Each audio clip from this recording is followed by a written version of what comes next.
आवश्यकता को समझा। इसी क्रम में माननीय कुलपति जी के नेतृत्व में विश्वविद्यालय से संबद्ध महाविद्यालयों ने आंगनबाड़ियों में उचित संसाधनों की व्यवस्था बनाने में सहयोग देने का संकल्प लिया है। आज इस मंच पर मैं उन आंगनबाड़ी महिलाओं को आमंत्रित करना चाहूंगी जिनको माननीय कुलाधिपति महोदया, मुख्यमंत्री महोदय एवं मंच पर आसीन सभी गणमान्य अतिथियों द्वारा नमूने के स्वरूप सामग्री वितरित की जानी है। कृपया आंगनबाड़ी महिलाएं एक एक करके आएं। प्राची, मैं एक एक का नाम ले रही हूं, कृपया आप लोग मंच पर आएं।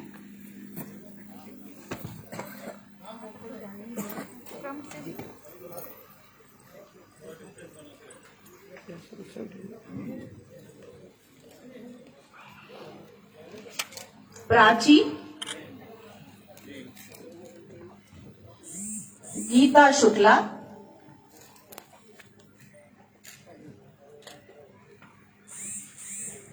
गरिमा यादव,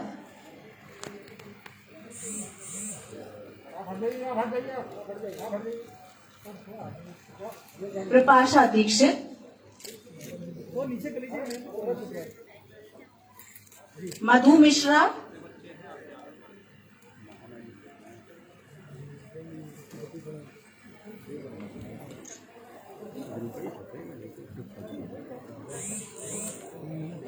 तारा देवी, जी नीचे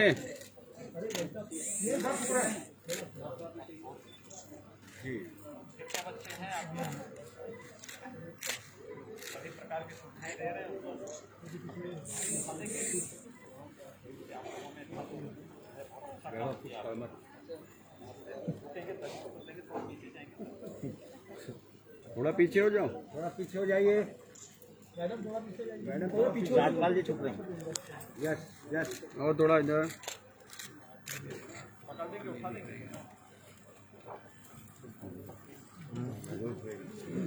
बीना देवी,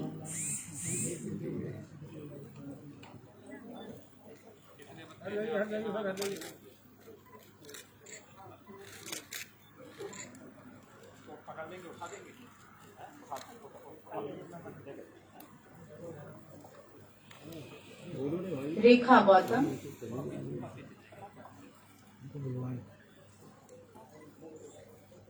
थोड़ा नीचे कर लीजिए।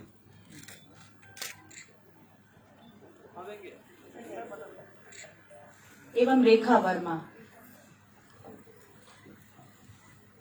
दिए जाने वाली सामग्री में ट्राइसिकल, झूले वाले घोड़े, नंबर्स, ABCD, फल, animals, blocks, puzzles, clay, rings, रस्सी, playbook, story books, educational map, whiteboard, steel के स्टोरेज, वजन मशीन, फर्स्ट एड बॉक्स, बर्तन, height gauge, hand wash, table एवं चेयर्स सम्मिलित हैं।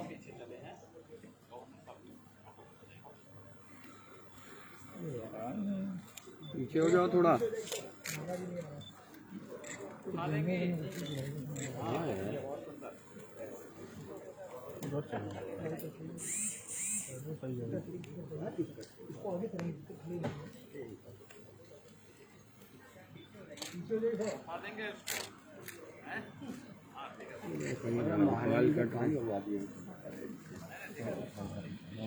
सभी महानुभावों की अनुमति से एक समूह चित्र लिया जाएगा।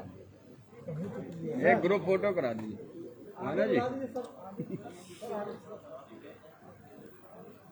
पीछे नहीं आएगी फोटो, चेहरे नहीं आएंगे, चेहरे नहीं आएंगे। मुख्यमंत्री जी चेहरे नहीं आएंगे।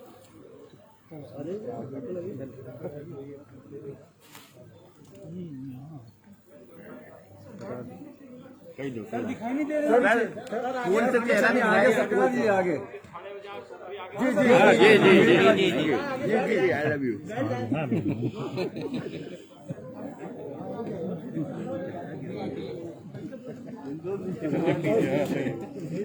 नीचे नीचे रखो, तो पास पास रखिए, पास पास रखो। तो ठीक है मोबाइल जो है ना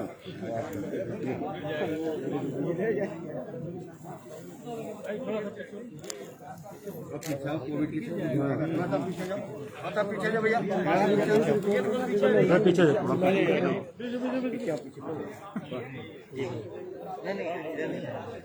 कोई नहीं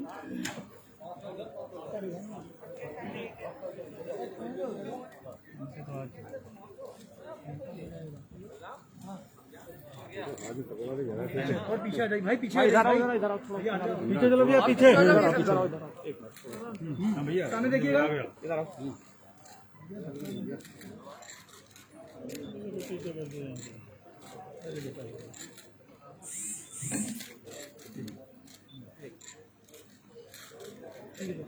थैंक यू सर। आंगनबाड़ी एक साथ हो जाओ, आप लोग एक साथ आइए इधर नहीं अरे वो नहीं किया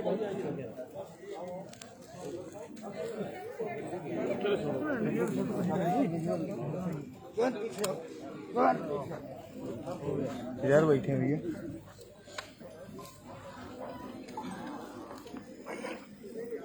उत्तर प्रदेश के माननीय मुख्यमंत्री जी राज्य के विकास के लिए प्रतिबद्ध हैं और यही कारण है कि उत्तर प्रदेश की जनता का सम्मान एवं विश्वास सर्वदा उन्होंने प्राप्त किया है।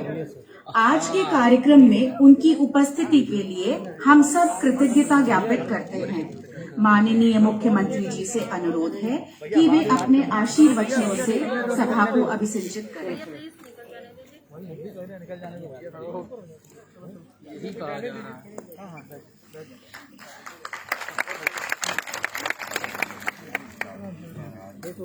यहाँ मत बैठो, नहीं यहाँ प्लीज, यहाँ रोका, देखने मत जाइए, जमीन पे बैठे उठो, जमीन पे ना बैठो तो प्लीज प्लीज आज के समारोह फिर अभी आ जाना, फिर खिंचवा देंगे, पक्का खिंचवा देंगे, जमीन पे मत की प्रेरक बैठो। प्रदेश की माननीय राज्यपाल छत्रपति साहू जी महाराज विश्वविद्यालय कानपुर के कुलाधिपति आदरणीय श्रीमती आनंदीबेन पटेल जी, प्रदेश सरकार में मेरे सहयोगी मंत्री श्री सतीश महाना जी, श्रीमती नीलिमा कटियार जी, महापौर श्रीमती परमिला पांडे जी, जिला पंचायत के अध्यक्ष श्रीमती स्वप्निल कमल जी,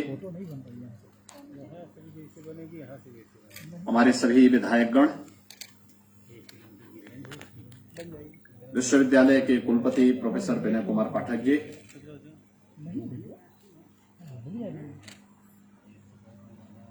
विश्वविद्यालय से संबद्ध महाविद्यालयों के सभी प्रबंधक और प्राचार्यगण,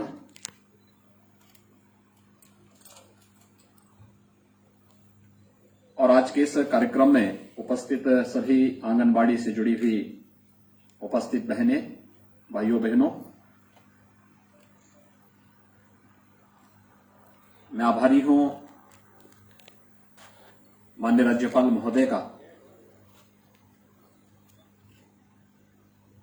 जिन्होंने एक अभिनव पहल करके शिक्षा केंद्रों को समाज के साथ जोड़ने का एक सार्थक प्रयास किया है। मैं इसके लिए उनका हृदय से अभिनंदन करता हूं और आप सभी सहयोगी संस्थाओं को इस पहल के लिए हृदय से धन्यवाद भी देता हूं। यह अत्यंत महत्वपूर्ण क्षण है। आंगनबाड़ी केंद्रों को गोद लेने और उन्हें सुविधा संपन्न बनाने के लिए बिना किसी शासन के सहयोग के समाज अपनी जिम्मेदारियों का निर्वहन कर सके और उस जवाबदेही के साथ अपने आप को जोड़ सके, इस दृष्टि से जो एक पहल हुई है, यह बहुत अभिनंदनीय पहल है। आंगनबाड़ी वास्तव में नींव है हमारी सामाजिक व्यवस्था की, और मैं इन आंगनबाड़ी केंद्रों से जुड़ी हुई बहनों का बहुत अभिनंदन करूंगा कि इन्होंने कोरोना कालखंड में बहुत अच्छा काम किया है, बहुत ही अच्छा काम किया है निगरानी समितियों के माध्यम से। उत्तर प्रदेश देश की आबादी का सबसे बड़ा राज्य है, और अगर हम देखें तो 24 से 25 करोड़ की इस आबादी के बारे में कोरोना महामारी के दौरान हर व्यक्ति सशंकित था। इस सदी के सबसे बड़ी महामारी में आदरणीय प्रधानमंत्री मोदी जी के नेतृत्व में पूरा देश पूरी मजबूती के साथ, पूरी प्रतिबद्धता के साथ इस लड़ाई को लड़ रहा है। दुनिया के अंदर भारत ने मृत्यु दर को और पॉजिटिविटी रेट को भी नियंत्रित करने में काफी बड़ी सफलता प्राप्त की, लेकिन सबकी आशंका उत्तर प्रदेश पे थी। मुझे याद है जब 22 मार्च 2020 को जनता कर्फ्यू का आह्वान आदरणीय प्रधानमंत्री जी ने किया था, तो जनता कर्फ्यू के इस कार्यक्रम के समापन के साथ ही मेरे पास आदरणीय राष्ट्रपति जी का और आदरणीय उपराष्ट्रपति जी का फोन आया।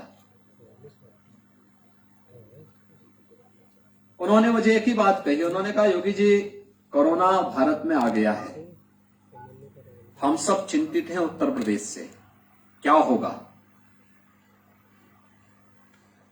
इतने बड़े प्रदेश को कैसे बचाएंगे आप? मैंने कहा देखिए ईश्वर की कृपा है, आदरणीय प्रधानमंत्री जी का मार्गदर्शन और उनकी प्रेरणा है। आप सभी लोग जो मार्गदर्शन करेंगे, उत्तर प्रदेश किसी भी अन्य राज्य की तुलना में बेहतर परिणाम देगा। प्रथम लहर को सफलतापूर्वक तमाम चुनौतियों के बाद भी उत्तर प्रदेश ने प्रथम लहर में अच्छा प्रयास किया और अच्छा परिणाम भी दिया। लेकिन जब अप्रैल 2021 में दूसरी लहर अचानक आई,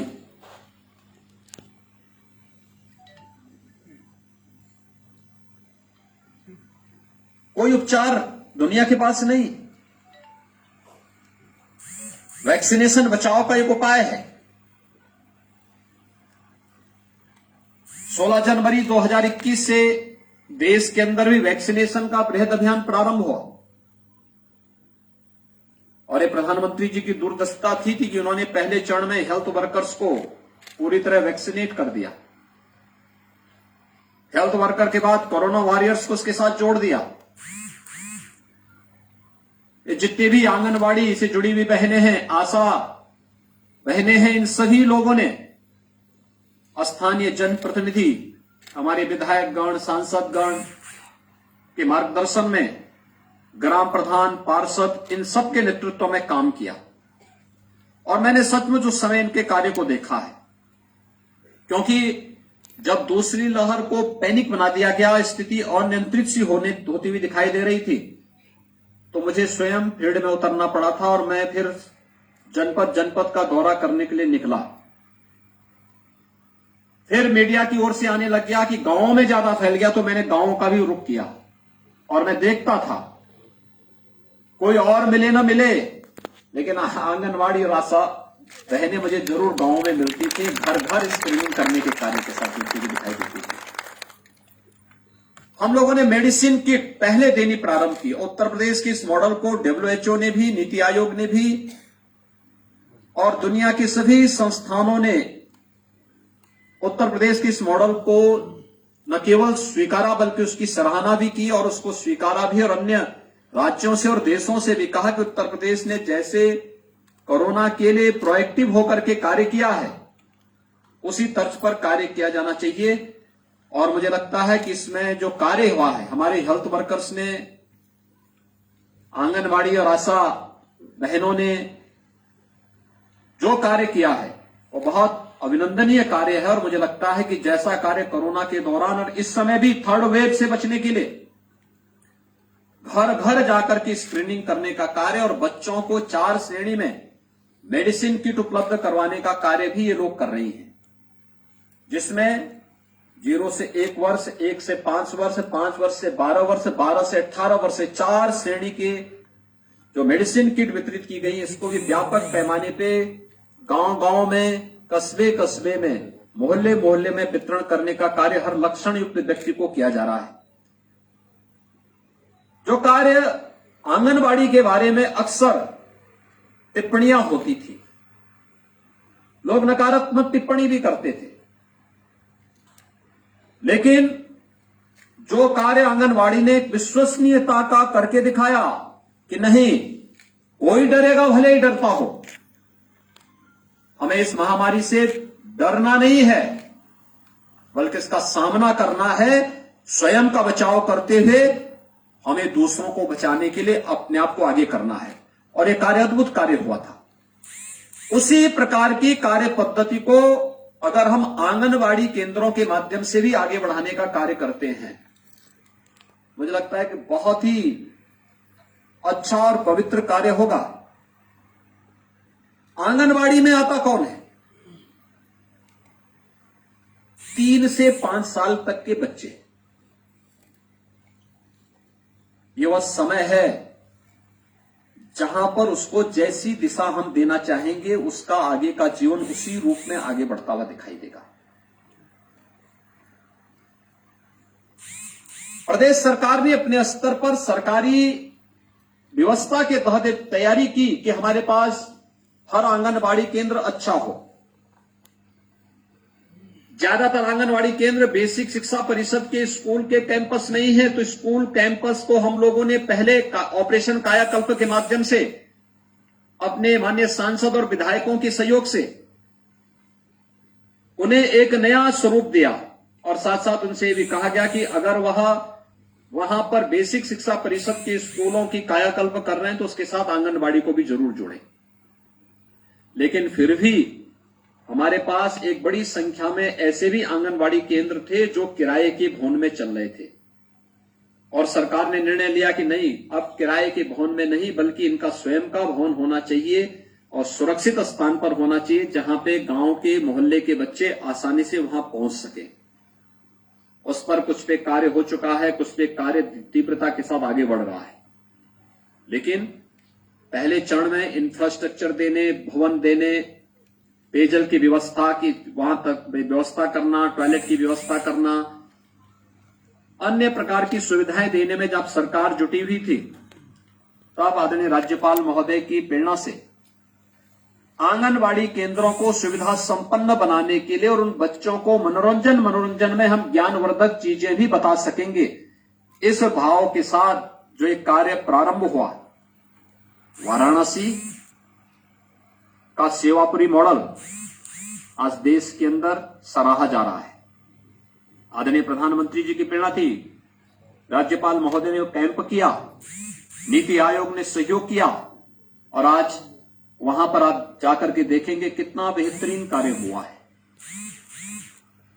प्रदेश की राजधानी लखनऊ में एकेटीयू के साथ मिलकर के आंगनबाड़ी केंद्रों के सुदृढ़ीकरण की दिशा में जो प्रयास प्रारंभ हुआ और उन्हें सुविधा संपन्न करने की दिशा में जो प्रयास प्रारंभ हुआ, प्रयागराज में और आज कानपुर में इस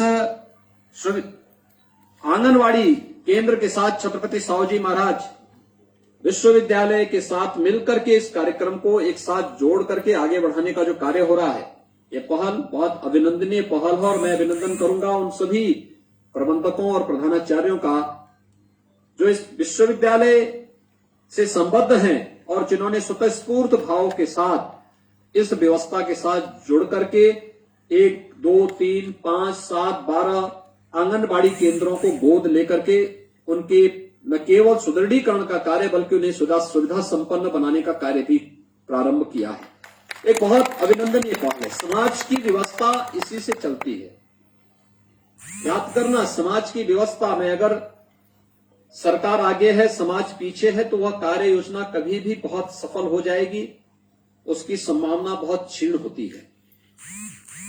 लेकिन जब समाज स्वयं आगे होता है और सरकार पीछे रहती है, तो ये मान करके चलिए वो जन आंदोलन बनेगा, और जन आंदोलन हमेशा सफल होता है, लोक कल्याण का कारक बनता है।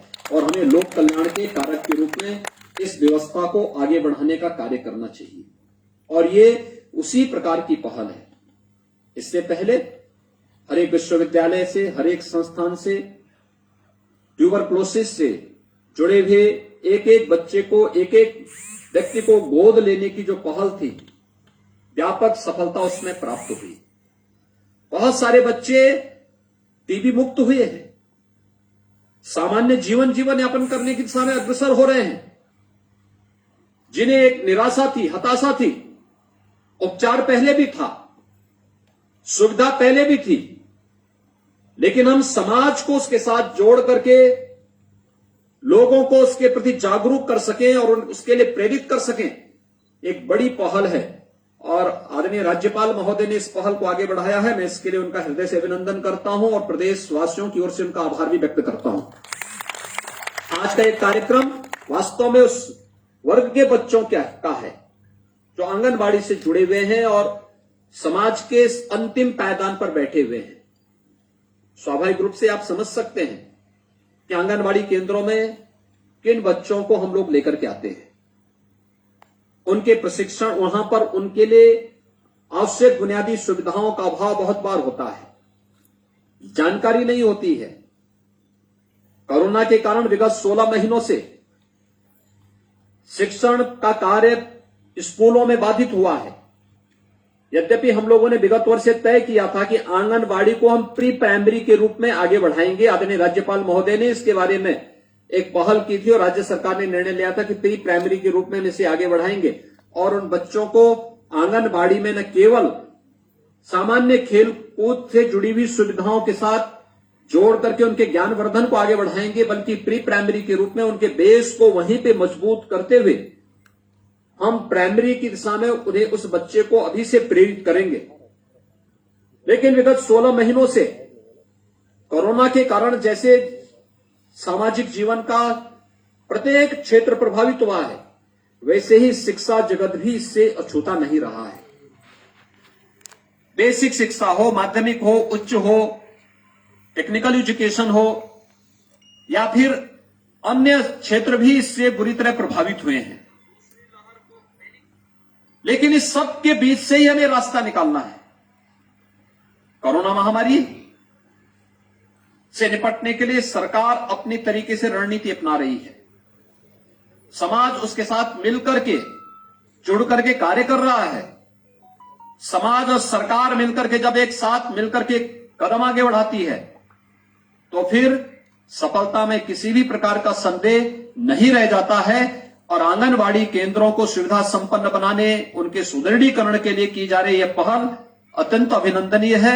मुझे विश्वास है कि आदरणीय राज्यपाल महोदय की यह पहल पूरे प्रदेश के अंदर सभी आंगनबाड़ी केंद्रों को सुविधा संपन्न बनाने में न केवल विश्वविद्यालय, महाविद्यालय और अन्य शैक्षणिक संस्थाओं को, बल्कि हमारे जनप्रतिनिधियों को भी इसके साथ जुड़ने के लिए प्रेरित करेगी, जिन्होंने ऑपरेशन कायाकल्प के माध्यम से पहले चरण में बेसिक शिक्षा परिषद के स्कूलों का और वर्तमान में प्रदेश के सामुदायिक स्वास्थ्य केंद्र और प्राथमिक स्वास्थ्य केंद्रों को गोद लेकर के उन्होंने एक जो अभिनव पहल प्रारंभ की है, इसी प्रकार की पहल आंगनबाड़ी केंद्रों को सुदृढ़ीकरण, उन्हें सुविधा संपन्न बनाने, आंगनबाड़ी केंद्र से जुड़े हुए बच्चों के साथ भी उनका एक इंटरेक्शन हो और आंगनबाड़ी से जुड़ी हुई समस्याओं के समाधान करने के लिए अगर वे अपने स्तर पर भी पहल कर लेंगे तो वास्तव में अंत्योदय की वो परिकल्पना साकार होती है जो पंडित दीनदयाल उपाध्याय जी ने कभी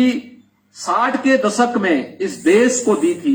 उस अंत्योदय की प्रेरणा के लिए कानपुर एक बहुत आदर्श केंद्र है, क्योंकि पंडित दीनदयाल उपाध्याय जी से जुड़ी हुई धरती है और यहाँ पर पंडित दीनदयाल उपाध्याय जी से जुड़े हुए तमाम संस्मरण हैं, उन संस्मरणों के साथ जुड़ते हुए आंगनवाड़ी केंद्रों को आगे बढ़ाने की एक बेहतर पहल, न केवल उसे आगे बढ़ने के लिए बल्कि कुपोषण से, मां और बच्चे को कुपोषण से मुक्त करने के लिए भी एक नई पहल आगे बढ़ सकती है। और ये वही समय है जब हम बच्चे के लिए एक बेहतर पहल को आगे बढ़ा सकते हैं, क्योंकि यह हर व्यक्ति जानता है कि किसी भी बच्चे के जन्म लेने के पूर्व से लेकर के जन्म के बाद के 1000 दिन उसके लिए सबसे महत्वपूर्ण के होते हैं। इन 1000 दिनों में उस बच्चे के पोषण के साथ साथ उसको हम जिस प्रकार की दिशा देना चाहेंगे, वह देश के लिए आने वाले समय में उस प्रकार का एक नेतृत्व और उस प्रकार की एक नई पीढ़ी हमारे सामने होगी, जो भारत को एक नए भारत के रूप में स्थापित करने में मदद कर सकती है। आज के इस अवसर पर छत्रपति साहूजी महाराज विश्वविद्यालय के इस पहल के लिए विश्वविद्यालय प्रशासन को हृदय से साधुवाद देते हुए मैं यहां पर जिन भी महानुभावों ने आंगनवाड़ी केंद्रों को गोद लेकर के उनके सुदृढ़ीकरण और उन्हें सुविधा संपन्न बनाने के इस कार्यक्रम के साथ सहभागी बने हैं, उन सब का हृदय से अभिनंदन करते हुए आंगनवाड़ी से जुड़ी हुई इन सभी बहनों को आश्वस्त करता हूं कि वास्तव में आपने निगरानी समिति के माध्यम से बेहतरीन कार्य किया है। आगे भी आप इसी प्रकार से बेहतरीन कार्य करेंगे। आप समाज की चिंता कर रहे हैं तो सरकार आपकी चिंता जरूर करेगी। धन्यवाद। जय हिंद।